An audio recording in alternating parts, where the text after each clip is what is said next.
Uni News. Thanks for joining me. The guy in the salmon-colored shirt to my left. You love that salmon color, don't you? That's what my wife buys me. I don't have any input. Yeah, you know what? It's funny you mentioned David Winker over here. It's funny you mentioned that. I really am at the point in my life where I rarely buy anything for myself. Rebecca goes and buys everything, and I just put it on. It's like I'm a kid all over again, you know? Unbelievable, but that's kind of the way it's works. Funny, like, Andy, you know me well enough that I wouldn't walk into the store and just pick out this shirt, right? I mean, it's like, you know me well enough. Yeah, not at all. Well, you know, before we get started, a lot of news, obviously, with the inauguration of 46, Joe Biden as our new president. A lot of news going on. We're going to talk about that, both national and local news. But also, I want to talk about something. You know, I was doing two shows here yesterday. This show and then. And it's good shot you have up there now, Tommy. This show and yesterday's show with Brett Romberg. And man, the top is getting mighty, mighty thin up here. I mean, it's getting bad. And I thought to myself, you know, I learned recently that Michael Miller had hair plugs. I didn't know that. Yes. He told me he was very proud of it. And I'm thinking, you know, a few over here, and maybe right in the middle over here. That may be in store for me. Maybe I should get. What do you think? You think I should get the problem is that doctor's name? I think the only thing I'd say is that Michael's hair looks great. So they're obviously relocating those hair plugs from his. Hey, Tommy, here, take this. How do I share that? They're taking his hair plugs from his nether regions, right? And that's where they get the hair. So I think the solution, no wonder it looks so curly. I didn't realize. That's the thing is you're going to have to put Michael Miller's pubic hair on your head. Oh my God! The thought is so repulsive. So who's going to harvest it? No, I thought what he said was repulsive. That is even more repulsive, Tommy. I mean, my gosh, Tommy, the fact checker. That's what I'm here for. Tommy, make it happen. Let's get that. Let's make arrangements to get that done. Do you think we'll put Michael Miller's pubic hairs on Andy Korge's head? Oh boy, where do I sign up for that? And every time everyone says, like, "Man, your hair looks nice." Where do I sign up for that? My gosh, that's great. So yesterday, the inauguration. It was quite a spectacle, much different than anything we've ever seen before due to just the nature. No, like Donald Trump 4 years ago, no million people in the mall, okay, or million minus maybe 800,000. But none of that. I want to say I love the performances. I know you thought it was a little over the top. I love the performances, Lady Gaga. We got George, we've got Chris. I'd love to hear your thoughts on what you guys thought of the performances. It's like, I like the performances. I got it. It was a little over the top, like a little Super Bowl-ish. Yeah, it was. But then maybe that's what we needed. Like, I was really torn. I mean, I got to tell you something. I was watching. I had the TV on in the office, and I watched from Trump's speech at the Air Force Base, you know, until J-Lo sang. And I got to tell you, I took down that poem. Was amazing. Oh yeah, you know, like I cut and pasted. You're talking about the young African American girl. I don't recall her name. It was. I just saw clips of it. I wasn't able to sit down and watch. I was very busy yesterday watching the inauguration, but I saw clips of it. It seemed unbelievable. And apparently, Amanda Gorman is her name. Sorry, Amanda Gorman. She's the youngest ever poet laureate. Exactly. Youngest ever poet laureate, who, by the way, apparently has already earmarked the year she's going to run for president of the United States. Awesome. No, I'm not kidding. Yeah, it was 36, I think it was. 2036. I'll probably be long gone from this world by then. But she nobody was stealing her shine yesterday. I mean, no. She walked out there. That yellow dress, she looked great. That poem was awesome. I reread the poem last night just in paper. Someone posted it on Facebook. But what? I'd encourage anyone to read it. Yeah, but what was that thing on her head? It was like, it looked like, remember when you were a kid, you had that game where you'd throw a ring onto a stick? Oh, yeah. It looked like that because her hair was high, it was round and and red. I am not sure what exactly that was, but I thought she looked fabulous. I was listening to her inspirational message, not her weird hat. But I could not focus on that ring on the top of her head. I mean, it was I'd love unusual. to hear listeners' thoughts on the spectacle of it. It was really interesting. One thing I would point out was the somberness of Trump's goodbye. His speech was really uninspiring. It was really, he didn't have prepared notes. They made a point. The news said, like, there's no teleprompter. He was speaking from the heart, and he really didn't have much to say. Like, you could see, my wife said it looked like he was about to start crying. And if he had that emotion, he didn't share it. It was just kind of like, it's almost like this, like, pro wrestler, like, bluff your way through it. Like, I'm the greatest president ever. The country's doing great. Right. And so to go from that to kind of the pomp and circumstance. And it was interesting because I talked to yesterday for some reason, I talked to about like 5 different reporters and on just different cases that were going on. And it was very interesting. Like, everyone was joyous about really what Biden's speech was, right? About, this is not about a celebration of a candidate, a victory of a candidate. It's a celebration of the victory of the peaceful transition of power. Yes, exactly. For 250 years in a row. I thought that was so appropriate. Democracy, yes. And I really, and I think that Biden really tried to send that message, like, I am the president of the United States. Like, we're going to bring this country together. And it'll be interesting to see. We've talked in the past about, like, what happens now. Like, that's going to last until they try to put Trump in jail. Well, there's a lot. I don't think the federal government will try to put Trump in jail, but I think there's probably entities like in New York, for example, that might have different ideas. But hey, Winker, did you hear Kim Ng's part at the end where the pre-taped part where she basically recited a portion of Reagan's first inaugural address? Yes. Yeah, she represented Miami like beyond. And by the way, Kim Ng is the new general manager of the Miami Marlins. First female general manager in professional sports. And I was just like, I thought it was so cool. And I'd heard the hype that she was going up there for some reason. And I was like, oh, I didn't know she's going to, like, talk. It was pre-recorded, but I thought it was really cool. And it was interesting because I saw a lot of Facebook. One thing I did see out of it that I thought was so interesting was Facebook Republicans, hardcore Trumpers saying, especially Latina, saying, seeing Black vice president sworn in by Latina Supreme Court justice did bring out emotions. Yeah, it was. It was interesting to see. I did see a number of people post about that, saying, like, I don't like Kamala. I don't like these Democrats, but that's a cool moment. And I was like, it's interesting. That's part of the healing. Right? Well, Kamala Harris becomes the highest elected female in U.S. history yesterday as she takes oath of office as vice president. You're right. It was a time of unity. What were those comments that just went away there, Tommy? Thanks. There we go. We got a few comments, and all pretty much focused on my hair plugs and Michael Miller's hair plugs. Go see Dr. Bauman in West Palm Beach. I guess he's good for hair plugs. Beyond repulsive, unthinkable. Beyond repulsive, unthinkable sums it up. Yeah, it does. It really, really does. And Wig Wednesday. And George. I like it. And George, I'm going to call you because we have to get you on the show.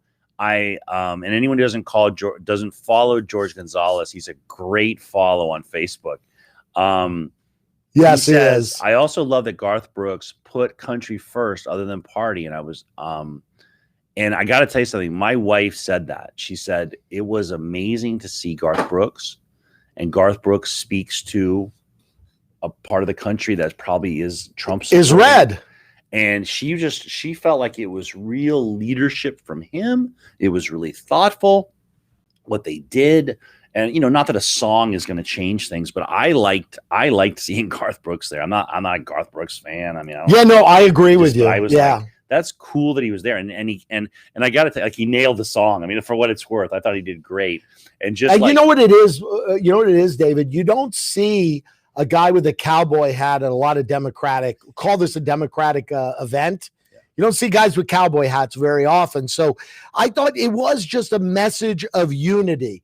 I love, there were two things in particular, and I want to get your comment on it. Oh my God, Denise came and went, brought our Cuban coffee. Thank you, Denise, for MVP. doing that while we're sitting here. But I just want to say that the two things that I really thought showed unity and made me feel good.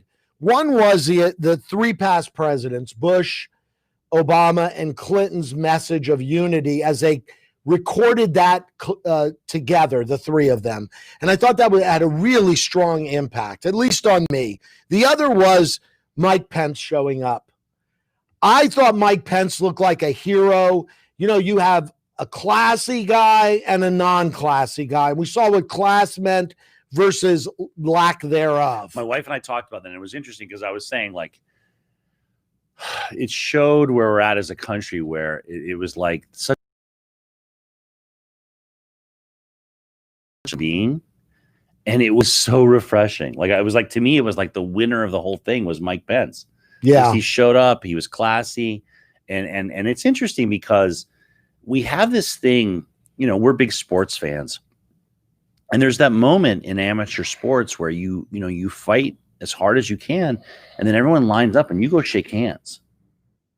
And I think that's such a cathartic moment to teach kids. It's like, oh yeah, we're gonna fight like hell, but we're all in this together, right? And I got to tell you something. I've been watching a lot of MMA fighting lately, and there's a moment in MMA fighting that I find incredible where they're just beating the crap out of each other. It's almost too violent for me, right? It's really just, the violence is incredible, and they're really hurting each other. It is. And you'll see after like a win, after a fight, the two fighters embracing, particularly the women.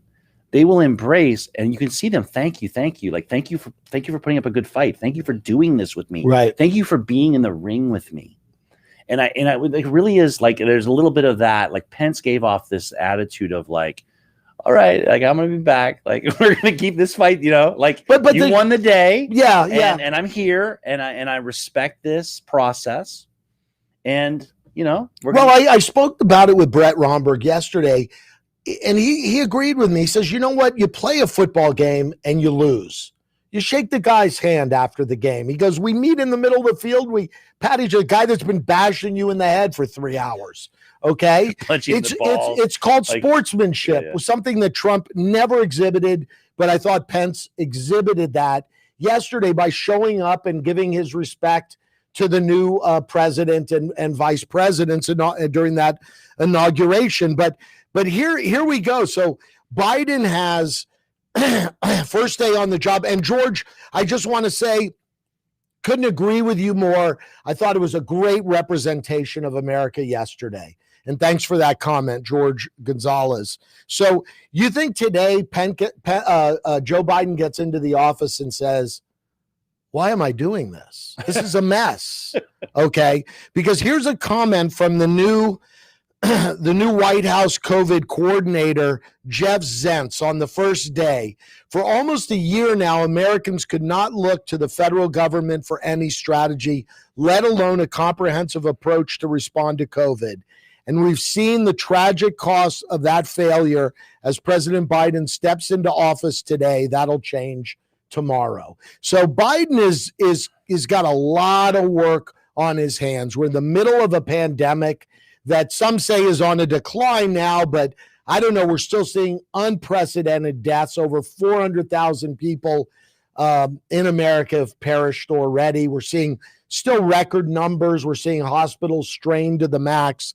On Biden's first day, he rejoined the Paris Climate Agreement, rejoined the World Health Organization, installed a coronavirus response coordinator, canceled the Keystone XL pipeline, included non-citizens in censuses, implemented mask mandate on federal property, halted funding for the infamous wall, Trump's border wall, reversed the travel ban targeting largely Muslim countries, resumed regular press briefings, paused some deportations for 100 days, and rescinded the ridiculous 1776 commission.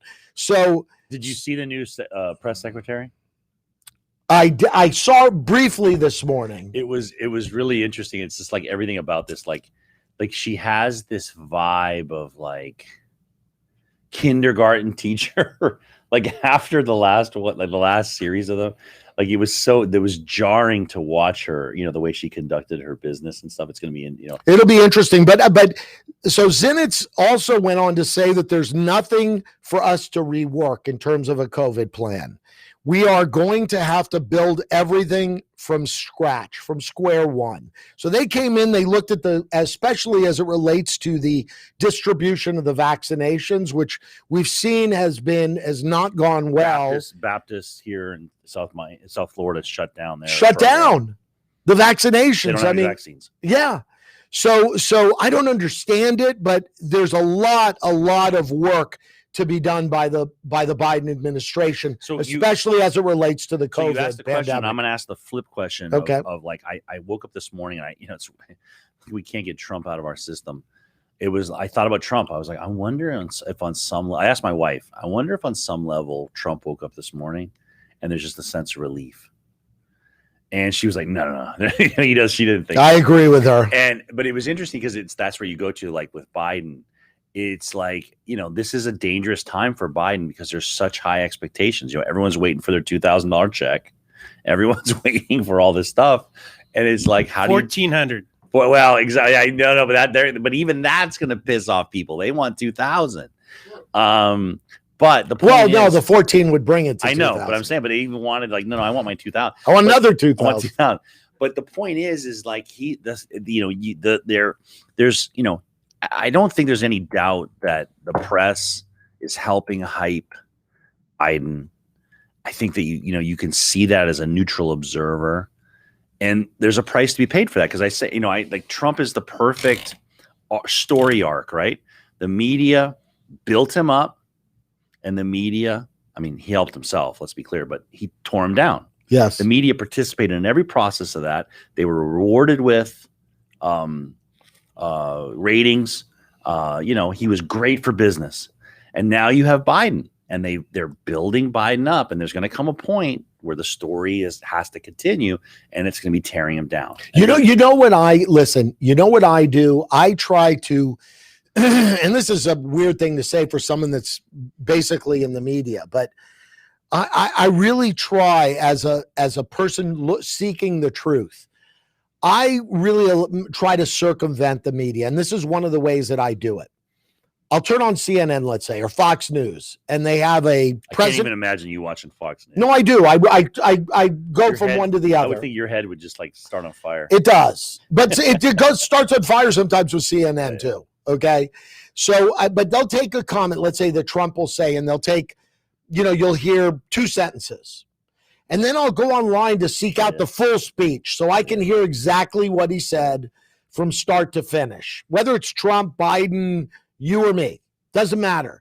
Because I know how that works. I was in the radio business for a long time, did a radio show for the last couple years here, and I can take little bits and pieces out of it. Splice anything up and make it sound like anything. Of course. I had sound bites of Donald Trump saying things that I did an interview, my interview with Donald Trump, where I never even spoke to him or ever asked him a question. But the interview sounded like he was a raving lunatic. I just took pieces of things he said that were available online and put it together as an interview. So it's easy to create the narrative you want. It's not really that hard of a thing to do. And so I think sometimes I tell my wife this, just go to the source. If you hear something or you read something that Joe Biden said or Kamala Harris said or Mike Pence said or whoever, go and look for that speech, in its full context, not out of context. So on that note, one of the things I know you have not shared my enthusiasm for going down the Q rabbit hole. I love it. Talk about it. And yesterday was a big deal. And we need to get a Q. We need to get, they call them anons. We need an anon to come on and talk with us, because yesterday was the culmination of this QAnon phenomena.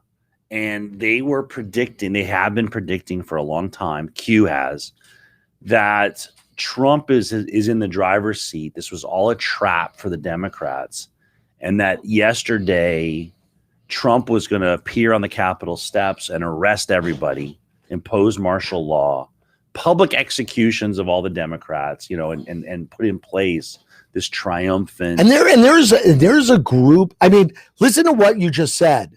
Does it not sound ridiculous to you? Well, but there's a large group of Americans that believe this stuff. It's interesting you say that, because I have enjoyed. So I have friends that are into this, right? They'll send me the emails, and you get these kind of like long emails explaining how this is all a Sicilian defense and chess, and Trump's drawing them in, and there's these national security computers that have all this information, and the child molestation, child abuse ring is, and the cannibals on the Democratic Party are going to be exposed, and it's all this theory. And I've enjoyed it. My wife's always like, "Why are you listening?" So I listen to all these podcasts, and I like it because they're using like language I'm not used to hearing, and it's so fantastical. But there's so many people that believe in it, right?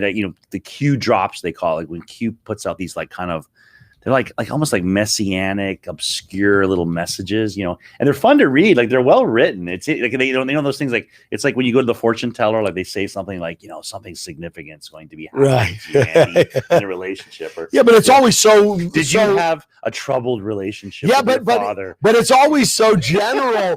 The Q stuff is specific. Trump's going to appear at the. No, he does, but it doesn't. It doesn't. No, we'll do a show on this because it never gets that specific. Really? So what it feeds this whole narrative, and it's like how media works.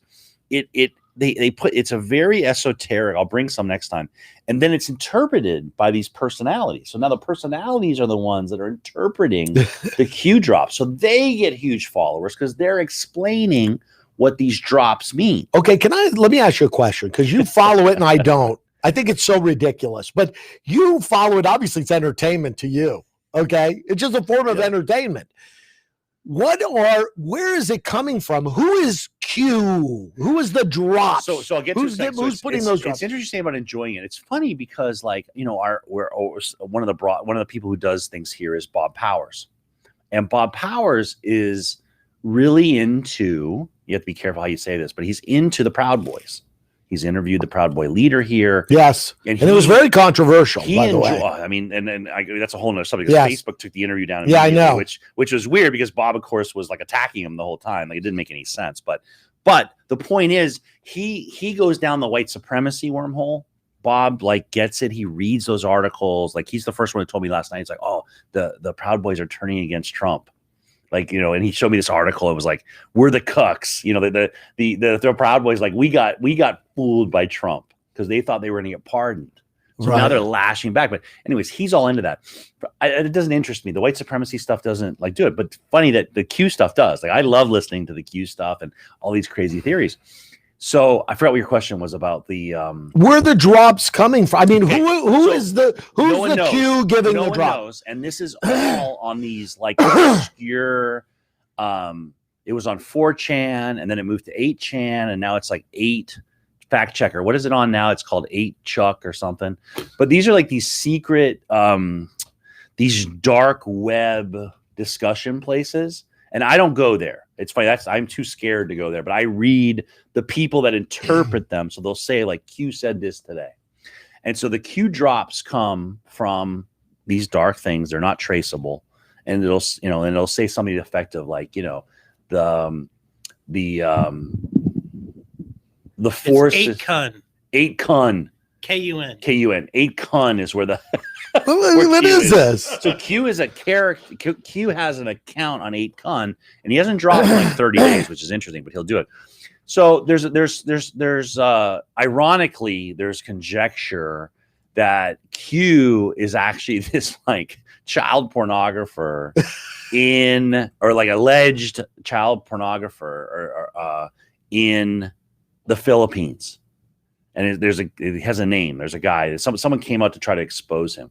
But the bottom line is that there's a guy who writes these messages. And he knows where all the... Well, he talks about the deep state and how things are going to go and all these theories. So that's what it is. So we should do a show. I'm going to try to get a Q person in here because it's an interesting... I would love to get one. Because I mean, I don't know if they'll admit it now, right? But the thing is, it's heavy in the evangelical church circles. You know, I'm in those circles, and they talk about it. And there's a lot of talk of, there's a lot of preachers that were like not involved. Like they had prophecies about Trump being victorious, right? Like those preachers are getting called up. Q's getting called up. But the point of the story is, to bring it full circle, it is interesting to think about.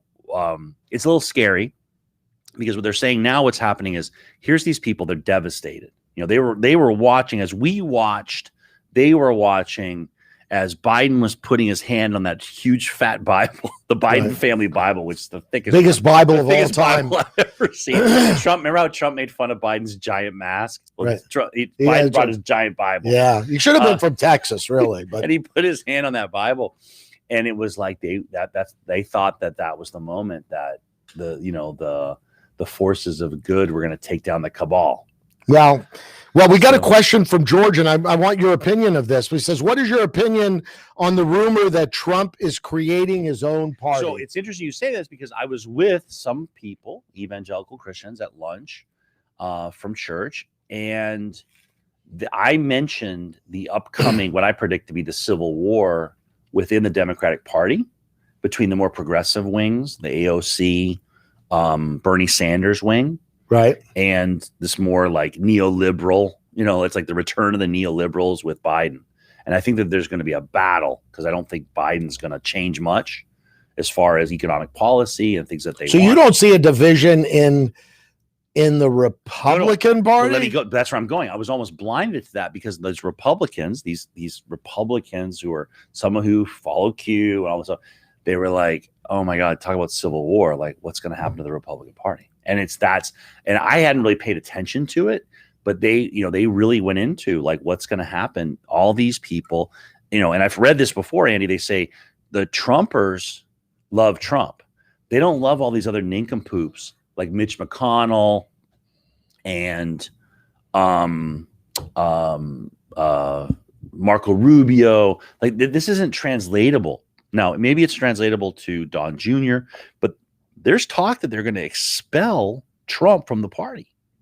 And if they do that, a long-winded answer to George's question, but if they expel Trump, Trump is a viable third party.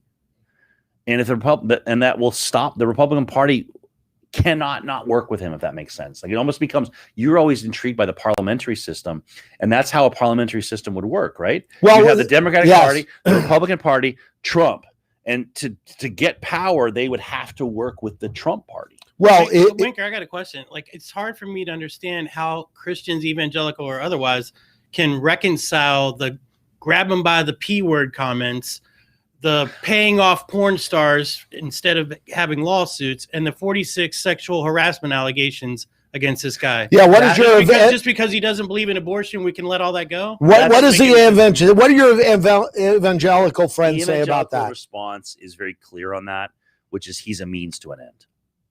He is putting in place a judiciary. So it's all about the Supreme Court, right? I mean, it really comes down to it. I mean, Supreme Court, but also think about how many federal judges he put in. Yeah, judges. He has reshaped. Right. Yes. He has reshaped our judiciary in a way that it's going to take a generation to change. Well, so I think that they're like, that was just it's a bargain with the devil, and and I got to tell you something. They will point to other things too. They're like the policy, peace in the Middle East, fighting China, fighting Iran. So there's all, they kind of see him as this flawed person. And it's interesting because it's not like there's not a tradition of that in religion. Like Brigham Young is famous for saying about the founder of Mormonism, Joseph Smith, who was a womanizer, who was, had sex with children. I mean, there's no other way to put it, right? Yes. He had wives that were underage. And Brigham Young, in defending him, said, you can say whatever you want about him, about his personal life, but he brought forth a doctrine that's going to save you, it's going to save me, and it's going to save the entire world. Well, so it's not like there's not a tradition of that idea of a flawed person. Gotcha. Well, here's in response to George's comment. If Donald Trump comes back, and clearly the Republican Party would love to exercise, and I don't mean exercise, I mean exercise him from the party. I mean, McConnell's comments are pretty clear that they would love the party to move on from Donald Trump. And it's going to happen administratively because of we'll get to it, but the impeachment. Yes. They're going to try to do it that legally. Way. Right. But if he comes back and runs out of party as an independent, let's just say, forget about starting his own party, just runs as an independent. Trump. The Republican Party is completely dead. But that's what I'm saying. They have to work with him. See, that's the thing. They would have to work with him. And so, yeah, I got to tell you, it would be really good to get some Republicans. And they won't say anything publicly because this is all going to shake out. But here I was worried about the Democratic Party. And I personally am not happy with the left swing of the Democratic Party. I think that the Democratic Party is going to be under tremendous pressure from millennials, who I'm very sympathetic to, right? They came of age. Yeah, but what is their choice? What is the millennials' choice? No, that's what I'm saying. They've been through 2 recessions. They don't make any money. They have huge. They can't afford to live in most cities. I get it, and that's my concern. And I always tell people, like, when I came out of school, University of Florida, I went to Atlanta. I was making $65,000 a year in 1994, 30 years ago. That's the starting salary in Miami now. Right. And I lived in Buckhead in a 2-2 that cost $850. Well, let's no student debt. And that's also, no student debt. We went to the University of Florida. I worked construction jobs. I mean, this sounds like grandpa, but I would work construction jobs, not some killer job, just a normal labor job. And I'd pay for my tuition like cash. It was $8,000 a year. Like, I had to show up with like $2,500 to start school. We didn't take out loans. Right. Well, so you bring up a good point, and I want to talk about 2 separate items I've seen in the news that in my mind correlate and prove to me, and it's a local issue, but it proved to me that we have politicians that are about as deep as a puddle. Okay, here we go. And I'm gonna throw a little dirt. I like Francis Suarez, but I got to throw a little dirt on Francis Suarez now. Sorry, Mayor Slick. So it was reported that the median sale price in Miami-Dade County went up to a record $450,000 in November. Median household price of homes in Miami-Dade County, sale price. And Miami was rated in terms of, in 2021, the top 10 of real estate markets that they think will increase in value. Okay, that's number one. You got on the other side, you got Mayor Slick over there on every social media known to mankind, telling tech companies, come to Florida, come to Miami, okay? And there's no plan for housing for all these. You mentioned millennials and not being able to work. I have kids that are millennials, that are professionals, that have good jobs, stable jobs. They make good incomes. And my daughter said to me, you got the mayor of the county, of the city of Miami, asking all these tech companies to come. I can't afford to buy a house here in Miami now. What's going to happen when all these people, let's embrace all these people to come in. What about housing for us now? There was a moment, the people that are here. So let me tell you something. It was very interesting. I was at PZAB, which is the planning and zoning meeting for the city of Miami. I'm sitting at City Hall. And there's a provision, and there's a change in the code, and the change in the code is to allow. They're not calling this. I can't remember the word they use, but it's a rooming house. And what you're going to see in Miami is you're going to start converting boarding houses into boarding houses. Yeah, and it's like I was a big reader, and it's kind of like when you read like Steinbeck and stuff. Like these young men would go to the city, and you'd stay, and you'd have a little bed, and you'd share a bathroom. The YMCA. Exactly. Right. And I think that's your answer. I think that the only answer we have is we're just going to start people are just going to start living. These millennials are going to have to start living either in micro units. No, what's going to happen? That's wrong. What's going to happen is they're going to get the hell out of Miami because they can't afford to live here. And again, it goes back to, before you start opening your big mouth and I want to be famous on social media, I'm going to connect with Elon Musk. How about getting a plan in place to provide workforce and affordable housing for people that live here? I don't see that plan. I don't see Mayor Suarez talking about affordable housing or workforce housing in the city of Miami. I see him talking and getting on social media, trying to make himself famous, attracting tech companies to South Florida. I got to tell you, I don't know what the answer is. I was in an article yesterday about this issue, and my angle was a little bit different, being quoted saying the mayor's selling something that I don't know that we can deliver because of our dysfunctional city government. The idea of, I think there's a level of corruption that's going to make it difficult for these tech companies to come in. Why would any of them want to even be here? But here's the thing. But that's how we change things. So I'm very torn. Like I welcome the tech companies. Like I've been watching it, and it seems crazy, and it seems I think what you're going is it's irresponsible. It is, and I think there's completely. And I think we saw the level of irresponsibility. Like Elon Musk was like, what we need to do is put a bunch of tunnels into Miami. And I talk about going to the source. I looked up. So Elon Musk was talking about tunnels. The mayor embraced it. Of course he did. Well, and also Mayor Levine Cava embraced it. Of course she did. And it was interesting because I looked up the big dig. I mean, our big dig, the Port of Miami. You're tunnel, right. So it's like 0.8 of a mile, right? 4,000 feet or something. Do you know how much it costs? A ridiculous amount of money. I don't remember. $1 billion to go less than a mile, plus, which blew me away. There was like that. I thought it was $1 billion. I thought I'd heard that figure before, but what blew me away was, you want to guess what the maintenance costs of that tunnel are? Oh, I hate to even over 30 years. I hate to even think. You want to guess, Tommy? $1.2 billion. With 200 million. 200 million. 200 million to maintain that for 30 years. Okay. You're talking about almost $1 million a year just to keep the tunnel from collapsing. No. Almost $8 million, $7 million a year. 30 years at 20 million. Oh, 20 million. 200 million. What 200 million. Yeah, what's $7 million a year just to maintain 0.8 of a road, basically. So, like, I hear those facts, and it's like, and it just shows like the lack of connection to reality. I mean, our first thought is, have you dug a hole in your backyard recently? Like you hit water immediately. You hit rocks and water immediately. Right, we can't do it. And I don't know.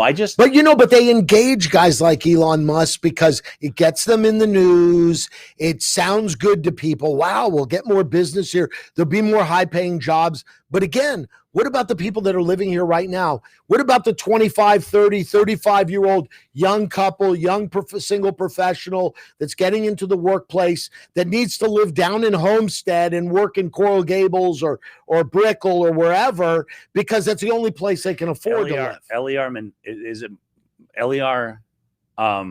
Tommy, Eliar Menendez or Melendez? Eleazar Melendez. Right. I saw him last night. He's run for office, and I always find him very insightful on things. He's a reporter who has gotten into politics, and so he's a good at kind of like he'll talk the big story, and so I like talking to him about. He'll put things into context, and he said something. He's like, "Oh, you mean our housing? You know what our housing policy is, Andy? Our housing policy is nothing. Drive until you can afford it." Drive until you can afford it. I was like, Eleazar, that's a great. That is our housing policy. Drive down to Homestead. I mean, drive until you can afford to live. And it really sums up like the lack of help that we have. It reminds me of, I lived in Washington, D.C. under Marion Barry. And I remember someone. Now, that was a party dude. And a very interesting guy. And I've never known good local government. And it was interesting because I remember they were talking about the snow was piled up, nothing was happening. They couldn't, the machines had all been sold or ripped off, or the tires sold or whatever, and they couldn't get the snow off the streets. They were like, the DC snow removal policy is it'll eventually melt. And that's kind of how our housing policy is. But yeah, I hear your frustration. I don't know. I kind of I heard a rumor that Microsoft is trying to rent 200,000 square foot space in Brickell. And that's not a bad thing. So I don't know. I don't share your skeptic. I mean, I'm very skeptical, and I was in the paper being skeptical about a certain aspect of it, but I almost want to see how this shakes out. And I got but here again, I mean, they move into Brickell, they bring in employee. I don't know that all those jobs. That's what the tech people say. And this, you have more experience because aren't one of your kids in tech industry? Yes, because that's what they say is like, no, they're not hiring anyone from here. No, they're not. I mean, that's the reality. The reality of it is, maybe some people here will get those jobs, but the reality of it is a large percentage of those jobs are going to come with people moving here.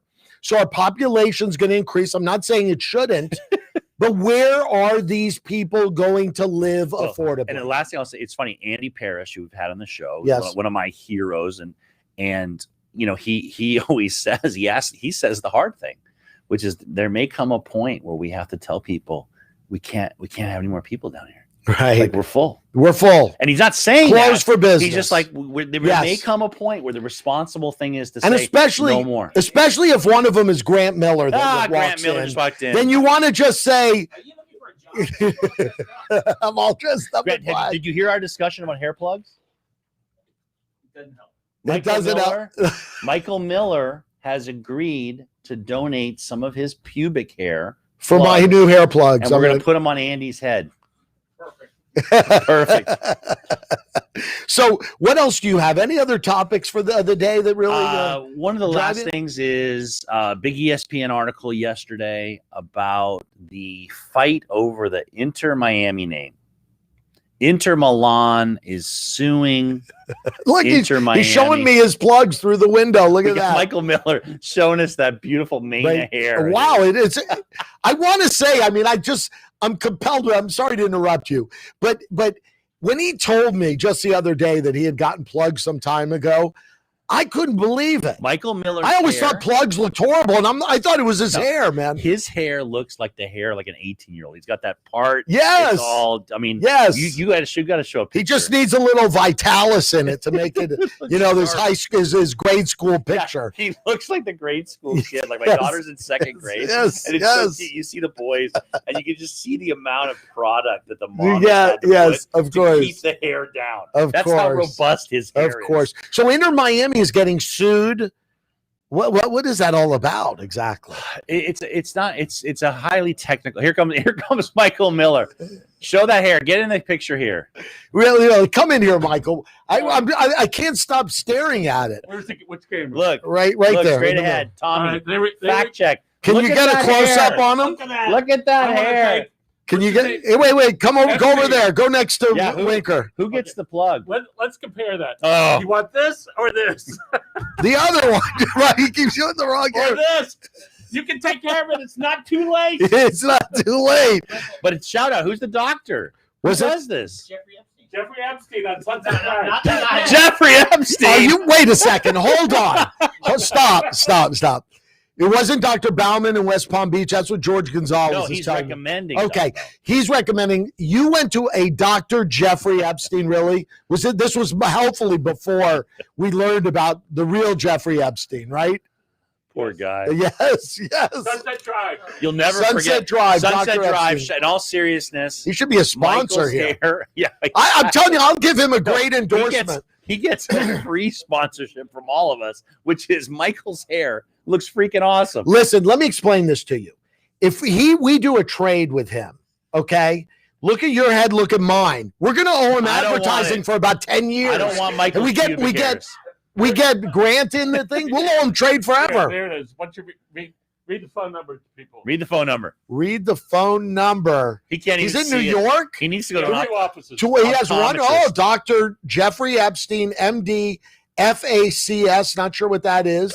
He also does hair restoration, rhinoplasty, and facial plastic surgery. Oh, so you've had more than the hair done, huh? He's had the butt lift. And that number is 305-666-1774. Say it again. 305-666-1774 to Dr. Jeffrey Epstein, MD.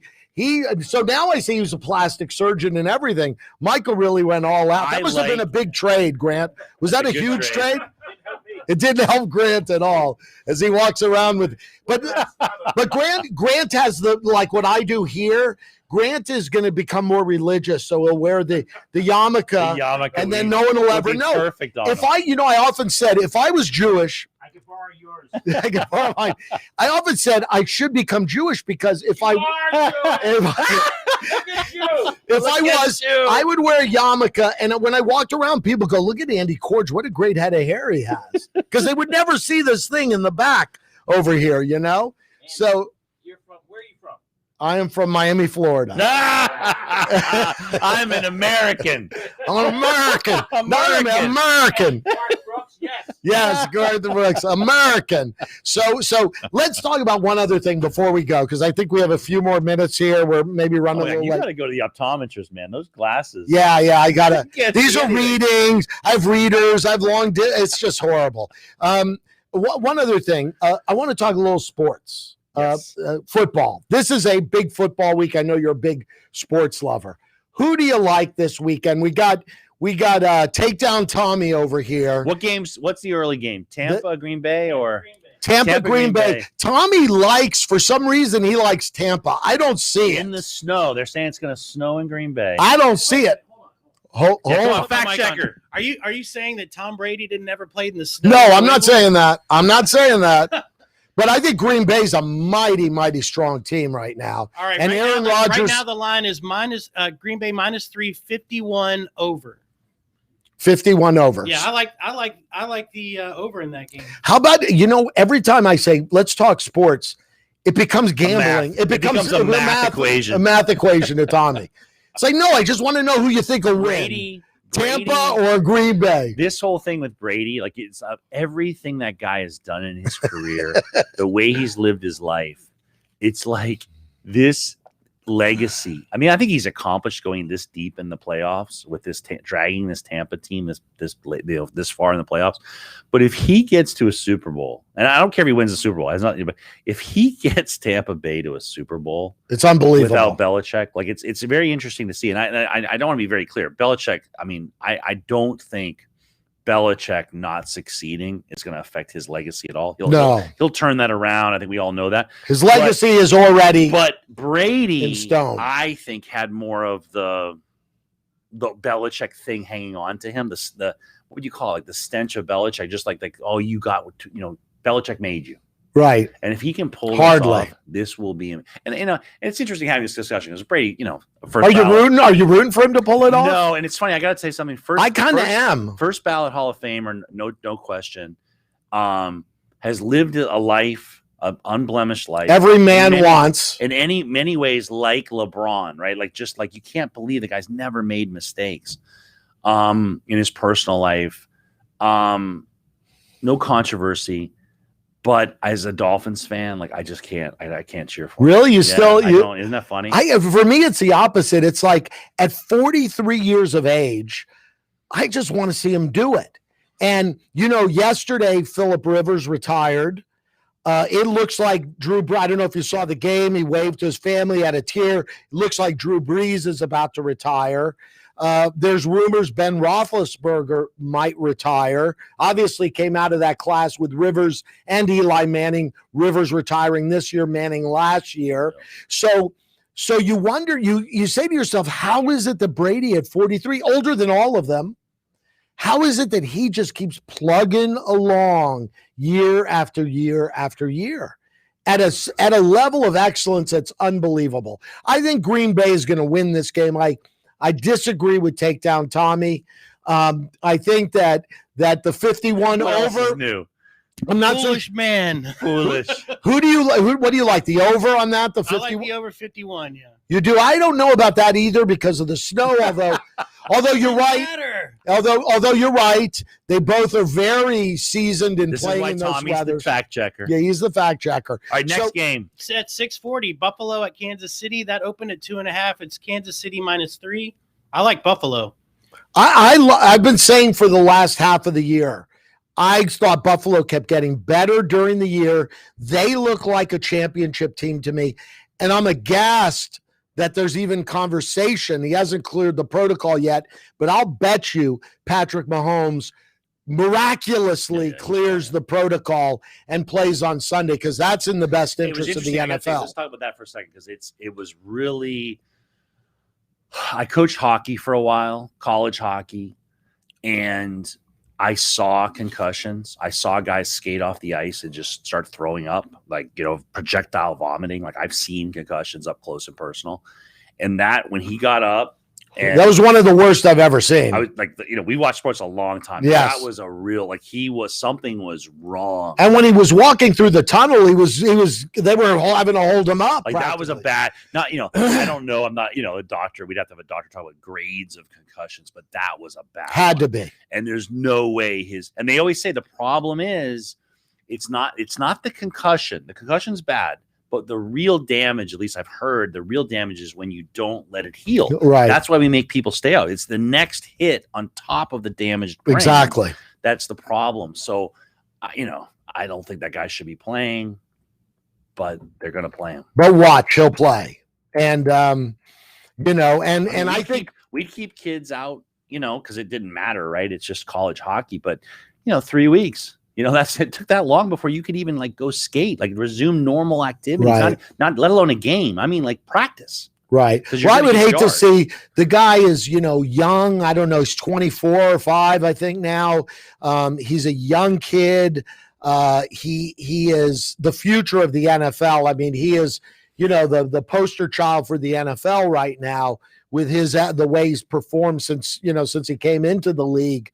It would be a shame to see anything happen to that young man and see him be put in jeopardy. And I think either way, I like the Bills. I think the Bills are on a track, not only to make it to the Super Bowl, but to win the big game this year, finally. It's, same thing as a Dolphins fan. I have a hard time cheering for the Bills.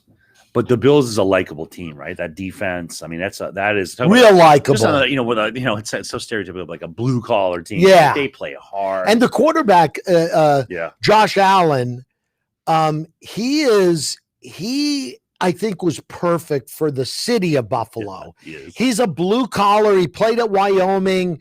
He wasn't really highly recruited.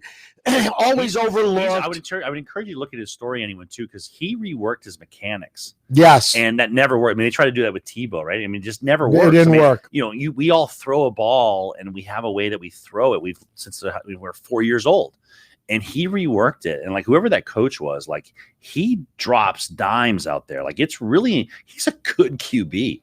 I think he may be, on the same, almost at the level of Mahomes right now, and I wouldn't go that far. I'm telling you, I think he's got the talent, all the athletic ability. How about the redemption of Chad Henne? Oh my God. Let me ask you a question. You actually said that sentence. The redemption of Chad Henne. If Chad Henne starts, Buffalo wins 48-0.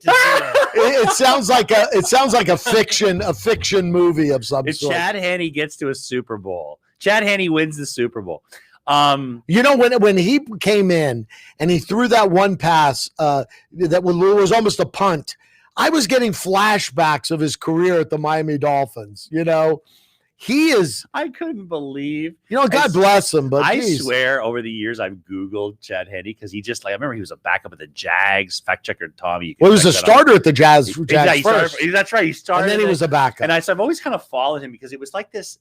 Because when Tannehill was here, it was that feeling like we keep waiting, and now we are with Tua, right? Same thing. It's like, oh no, he's going to be better. And it's funny because you watch a Josh Allen, you watch a Mahomes, and it's like you can't watch a game without being like, that's the guy. Should the Dolphins go after Deshaun Watson?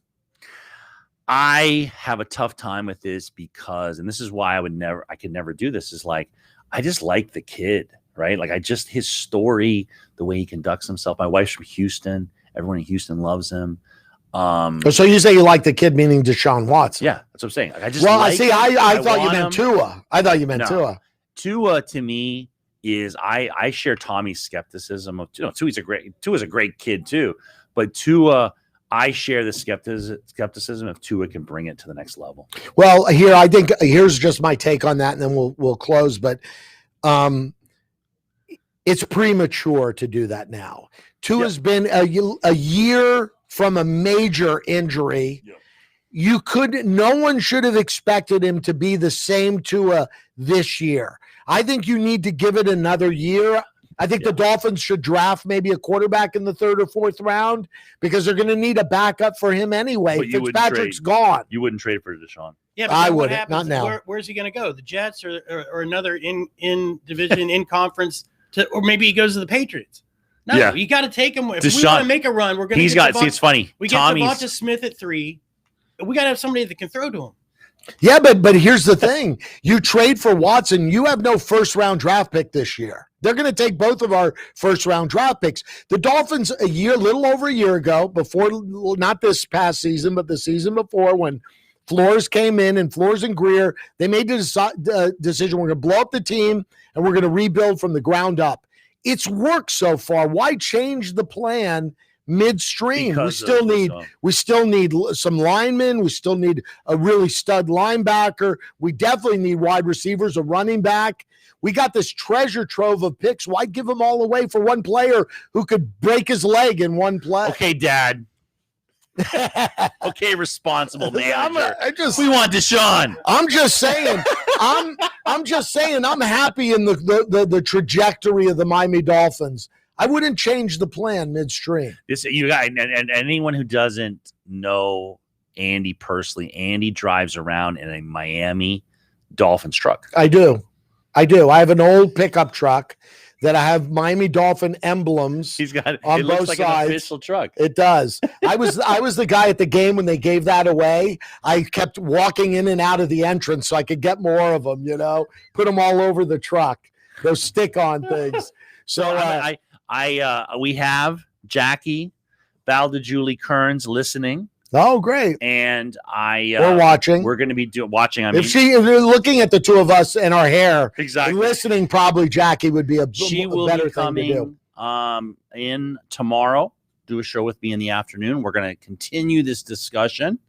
I want to invite you to come. We'll see. I'll let you know the time and see if you can come. And tomorrow on this show, I'll have Dr. Paul George, historian, South Florida historian, talk about some history of South Florida. I love that. I love learning, and that's part of what we want to do here. But yesterday, I learned that we can be united as a country. That's what I saw in Washington, D.C. I saw it from guys like Mike Pence and guys like our 3 former living presidents, George W. Bush, Bill Clinton, and Barack Obama. I saw it from guys like Garth Brooks. I saw it from people like the youngest poet laureate that gave that speech. We can be united, and we should be united. We are a country. We aren't America. We're the United States of America. So bear that in mind. Let's give everybody a chance. Let's see what this administration can do. When Trump came into office, my mindset very seriously was, let's give the guy a chance. Let's see what he can do. Didn't work out for me, and that's why I cast my vote the way I did. Now we got to give the next guy in the batter's box an opportunity, and that's what I think we should all as Americans do. Thanks, David Winker, for joining me today. Thank you, Takedown Tommy, for your sports input, and input, as always, it's welcome. And thank you for watching Andy Korge Show right here at Miami Community News. See you tomorrow with historian Dr. Paul George. We'll see you then. Bye, everybody.